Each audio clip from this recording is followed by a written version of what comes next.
190 million pound reference में बानी PTI को 14 और बुशरा बीबी को 7 साल कैद की सजा। बुशरा बीबी कमरा अदालत से गिरफ्तार।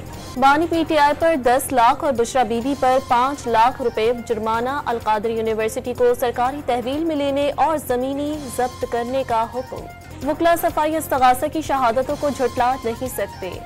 इस्तगासा का मुकदमा दस्तावेजी शहादतों पर मबनी था। तहरीरी फैसला।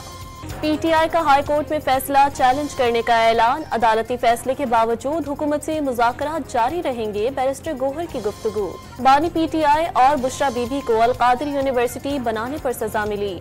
मुल्क को लूटने वाले बाहर और मुखलिस जेल में हैं। शिबली फराज का बयान। बानी पीटीआई को फलाही कामों पर सजा दी गई। हुकूमत समझती है पीटीआई घुटने टेक देगी, ऐसा नहीं होगा। शेख वकास अकरम की प्रेस कॉन्फ्रेंस। बानी की सजा के खिलाफ पंजाब असेंबली में पीटीआई अरकान का एहतजाज। मुजाहिरीन ने असेंबली की सीढ़ियों पर बैठकर धरना दे दिया। दूसरों पर इल्जामात लगाने वाले पर खुद चोरी साबित हो गई। पहला वज़ीर आज़म है जो रिश्वत लेने पर पकड़ा गया। अदालती फैसले से अलकादर यूनिवर्सिटी पंजाब हुकूमत के पास आ गई। यूनिवर्सिटी में जादू टोना नहीं सिखाएंगे, वहाँ के तालिबे इल्मों को भी स्कॉलरशिप्स देंगे। मरियम नवाज का ओकाड़ा में तकरीब से खिताब। ट्रायल कोर्ट ने बहुत मौके देकर फैसला सुनाया। बानी पीटीआई के पास मौका था, वो अपना मौक़िफ़ रखते। सफाई में गवाहान पेश नहीं कर सके। आज़म नज़ीर तारड़ की गुफ्तगू। बहुत बड़ा फैसला है, इंसाफ का बोल बाला हुआ। घिनौना जुर्म करके मजहब कार्ड के पीछे छुपने की कोशिश की जा रही है। अता तारड़ का दावा।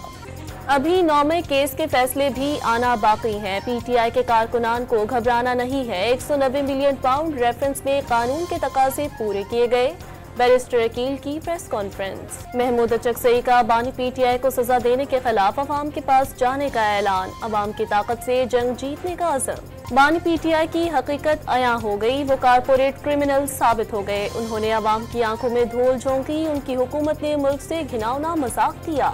सीनियर वजीर सिंध शर्जील नाम मीमन का रद्द-ए-अमल। इस्लामाबाद में अपोजिशन रहनुमाओं की प्रेस कॉन्फ्रेंस के दौरान दिलचस्प सूरत हाल। उमर अयूब मीडिया टॉक करने लगे तो बैठी आवाज के बाइस बोल न सके। शाहिद काकान अब्बासी ने तजवीज दी कि वो सिर्फ ऊ करके एहतजाज रिकॉर्ड करा ले, जिस पर सारे हंस पड़े। कराची में सिंध लाइव स्टॉक एक्सपो का इफ्तिताह। ज़राअत, मवेशियों और माहीगीरी को फरोग दे रहे हैं। वज़ीर आला सिंध का तकरीब से खिताब। वेस्ट इंडीज के खिलाफ मुल्तान टेस्ट की पहली इनिंग्स में कौमी टीम की बैटिंग लाइन लड़खड़ा गई। 46 रन पर इब्तदाई 4 खिलाड़ी पवेलियन लौट गए। कप्तान शान मसूद 11 और बाबर आजम 8 रन पर आउट हुए। डेब्यू मैच में मोहम्मद हुरैरा 6 रन बना सके।